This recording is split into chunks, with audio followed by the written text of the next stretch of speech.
Okay, guys, so I am here with. Jabbar Brown from Chocolate Nation Studios. So, what is that? It's a collaboration of probably like 4 or 5 artists, couple of writers and editors. Um, it used to just be me and like Eric Cooper, but we decided to merge our stuff together um, and go get other artists and try to produce other artists. And uh, it, it became into like probably like a good corporation because it merged into printing and stuff because we print all our books and stuff. So we have other guys that started joining on. So it's just like a big collaboration of groups, almost like the Wu-Tang Clan. You know what I mean? Like everybody came from different barrels and was like, I want to do it. I want to do it. So it's a big group That's cool. So, what kind of books do you? Um, I do books kind of like they're inspiration of people I know, history. Um, and a lot of it is when we go do books, we go to the people that are associated with it, like Angela Davis and stuff like that. We'll go to them and ask them permission. The Black Panther Party, I went to the first 2 chapters and got their permission to use Huey Newton, Bobby Seale for a comic book. Um, I did book with Tracy Martin for Trayvon Martin, the murder of Trayvon Martin. Worked with his father. Eric hooked us up somehow, and me and Tracy Martin been friends ever since. And we did put stuff out, content out for kids and teenagers and older people to learn off of. Every single thing we do has a message. I think that's really really cool. Thanks. So, what's one of your favorite things that you wrote? Um, I would probably have to say like my Hounds and Trayvon Martin. The Hounds are not here today. They already sold out. But the Trayvon Martin book, it hit me in the gut um, because his son was the same age as my son, and he's light skinned, same hairstyle, everything. And if my son puts the hood on, they almost look just alike. So it hit home. I had to write it. Um, I took a year off just to write. It was so emotional. Like right now, I've got goosebumps now just because it's it was rough because it was like the first script they didn't want, and I thought it was all over. Then the second script they liked it a little bit, and then Trayvon Martin's the son, was like, "My brother's gonna be a hero. Even after he's dead, he still means something." And at that time, that's when Black Lives Matter started, and it was just meant so much to me. Like I don't get any pay cut out of it. It goes back to, brown children that can't be buried because he told me 98% of brown children after the murders on the street by cops and other type of stuff, they don't get buried. They don't even have headstones. So the donations, after you get the book, you can donate stuff for kids to get headstones and stuff like that because it happens every day, you know.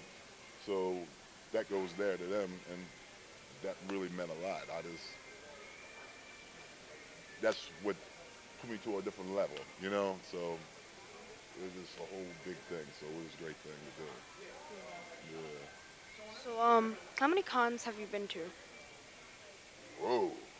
Uh, I started like 13, like, yeah, probably like 12, 13 years ago. I first started going to Comic Cons. Eric Cooper had a table set up, him and Blair Smith, Sean Arlene, and all them. I had a book bag, and I walked in front of their table because I seen a lot of people always in front of their table. So by the second day of Wizard, I walked in front of the table and started trying to sell comic books. And they looked at me like I was crazy, and they were like, "Dude, get away from my table." And I was like, "I'm going to sell anywhere." And they're like, "Why should we tell Eric?" I thought the other artist was Eric because I never heard of a black writer doing novels, especially like they're sci-fi novels. I always heard of like a Tyler Perry stuff, but I never heard of a black sci-fi like that in a novel. And then he came by and he was like, "Let me talk to you."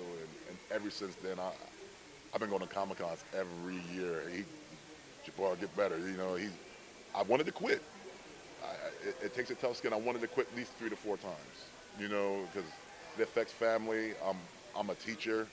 You know what I mean? I teach the pre-K all the way to sixth grade, and it's like I love this, but I'm 47 years old. I'd rather teach it to your era, and it's not a black or white thing because the thing is, I have a white wife and I have mixed children, so it's never a black or white thing. I think all kids should do different things instead of just sports. You know, like they should always have an education where they can depend on. You don't even have to go to college. I'm not saying don't go to college, but you can do a lot of stuff on Google now and get your mind state, and you Yeah. be just as good as them guys that went to 8 years in college. I went to 8 years in college for a teacher's and professor's degree, and I'm playing kickball with kids. That's cool and everything, but I'd rather teach a child how to go get a scholarship where they're better than me. I want to see them way better than me. That's the whole reason they're doing this because I can't save them all. Yeah. But if I see a couple of kids they come by later on and they're dressed up as my characters, that's the best award I ever got. I seen it at Wizard. I cried. I left in my table and I went to cry because I never thought, as being homeless and a drug dealer to being this. Now I'm at Comic Cons to see a little kid go get Hulk smash hands, and he got this big Afro wig on. He has this all blue on. He's going. I'm like, yo, I never thought sleeping on a bench to this, where they're actually liking my characters. I actually did something that Dwayne McDuffie couldn't even do. He said, one day, since I got Milestone, I would like to see Static Shock or Icon walk around. That was one of his last interviews, and he never, ever got to see a Static Shock or Icon. And that dude set it off for me. When I was homeless, I got to see Static Shock and a thing called Brother Man. And I was like, if I can go back to school, my mind state is not to sell any more drugs. I will sell everything on my table, 5, 10, 15, 20. My sales on the drug thing went to this. And I told kids, you can change your mind state, but it's just if you want to. So there should be a lot more kids doing what you're doing with the family thing, because this is beautiful. A lot of people don't understand when you're working together with your family, that's the most beautiful thing in the essence. So cherish that. Even when, like my dad died when I was, 14 on Christmas. And I didn't really cherish a lot of the stuff because he was always upset. The reason why he was upset, he was the first black polo player in the United States. So he brought all the anger home to us. And at the time, there was no psychological thing. So even when I did want to talk and be a superhero, I want to be Peter Parker. Nah, you can't be Peter Parker. But I wanted to be Peter Parker because when Peter Parker broke down, he was even the better superhero. He even quit being a superhero. He took the mask off. I don't want to do this anymore. But his family, his Aunt May was like, yo, you can do it. Like what you're doing right now, there's no way I can go around doing an interview to somebody. Wouldn't know what to do. Like, I don't know if he trained you to do this. Your dad trained you to do it? You're just good at it? I guess so. It's a good thing. Can I ask you a question? What made you want to do interviews? I don't know. You don't know. I just kind of saw people doing it, and I was like, get on my level. I love that. Are you going to keep doing like interviews? Yeah. Yeah. Yeah? So how many Comic Cons have you went to? Okay. Uh,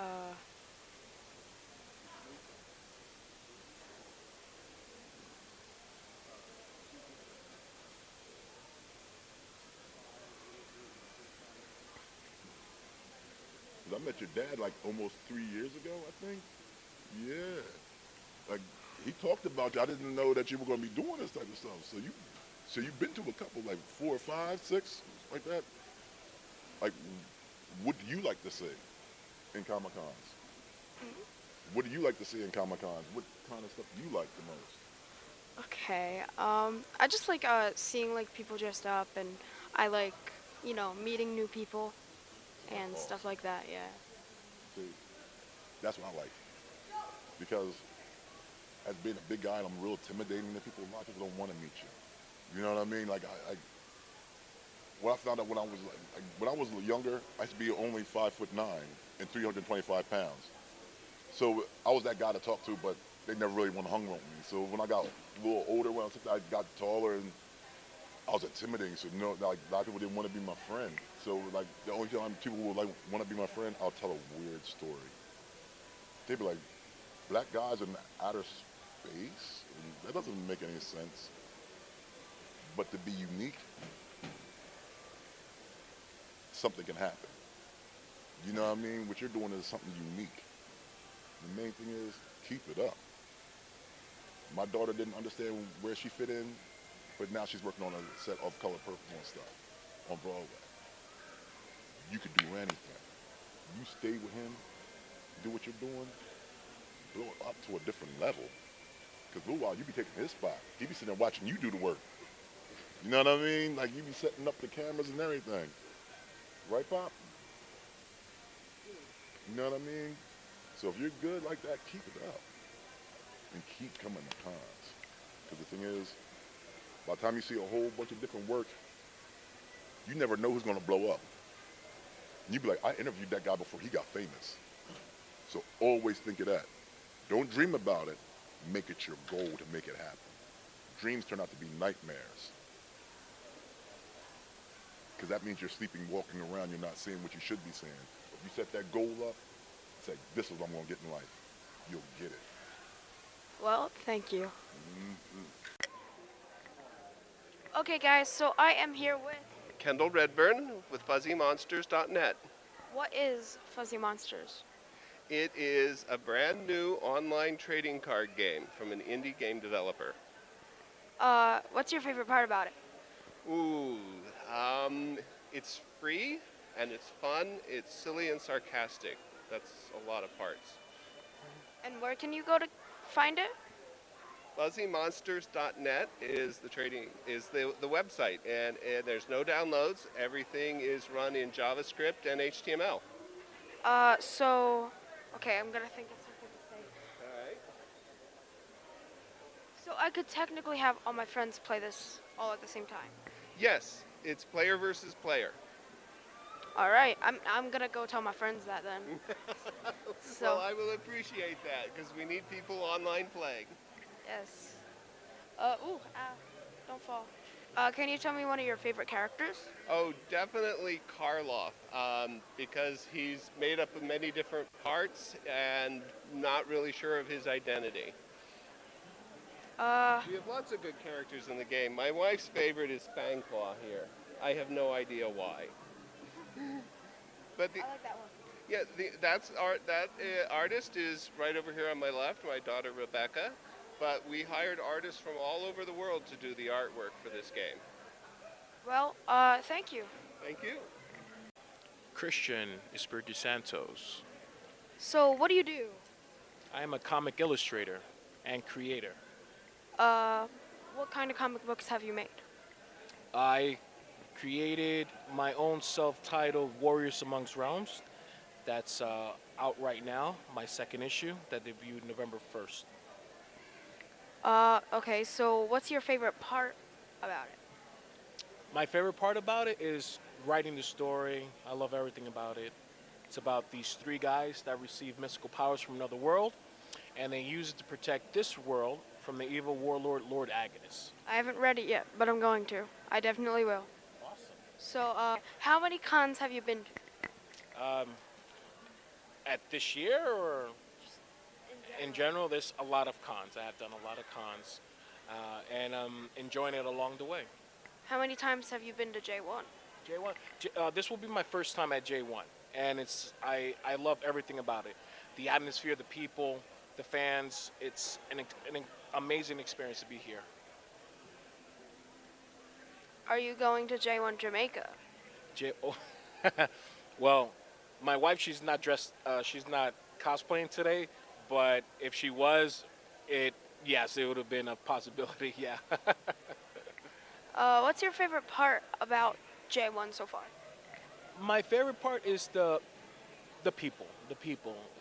Why? It's because the coming here. It's every con is different, and every con has its own atmosphere and experience with it. So it's my favorite part about J1 is the people, the crowd, and the atmosphere that it brings. Yeah. So where can I find you?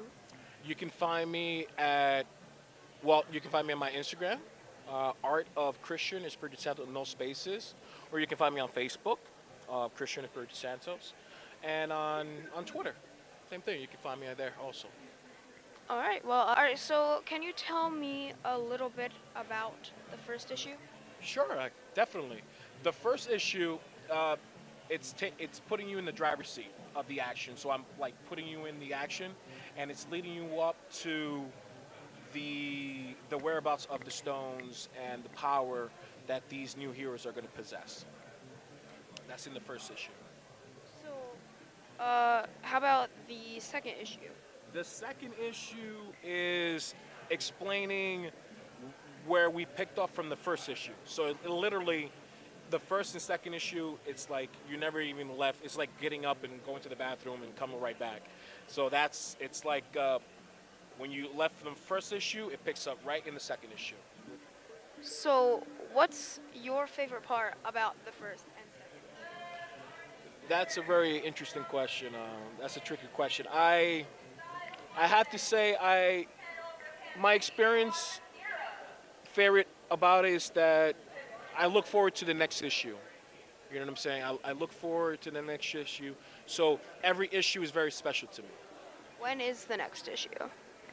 The next issue should be coming out. I mean, it's in the process right now, so it should be out. Well, we're the end of 2020. Where can I get the next issue?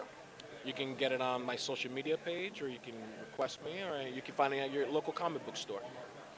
Well, I'm gonna tell my friends about these, and yeah. Oh, excellent. Thank you so much. Okay, guys, so J1 is done. My head hurts, but it's okay because I had fun. We interviewed a lot of people, so yeah, I guess I'll see you in my next venture. Bye.